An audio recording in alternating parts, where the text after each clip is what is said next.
So I see rivers as really the lifeblood of our ecosystems. You know, they provide water, habitat, and food, and there's just a huge diversity across the state of Texas of all of our aquatic species. Aquatic systems and rivers, they're not well understood, and they can kind of be easily ignored. Unless you're really looking, you don't see all those species and the diversity that lives below the surface. Devil's River minnow. Rivers don't just support aquatic species, but they're important for people and for terrestrial species, birds, plants. Part of our mission is to protect these resources for future generations. Texas's population is growing, as we all know, and as there's more urban development, more people moving here, a lot of our natural lands and big ranches are being subdivided.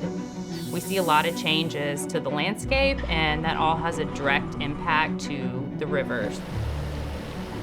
And that can really impact the species. And so that's part of what we try to do, is restore lands that have been degraded and help protect those lands that are still intact. Texas Shiner. Sarah has a good personality for working with people. That's been pretty evident in the number of partnerships she's been able to build.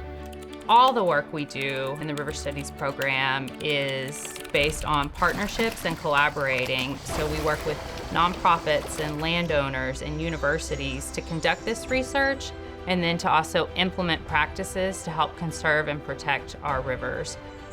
Sarah is just a remarkable person. She forges relationships with people that go beyond what they're trying to accomplish, and she's able to do so much conservation good across the state. Sarah's been an exceptional employee. The things that she's accomplished in a relatively short time, I feel hopeful that our environment will be protected and managed in the best way possible.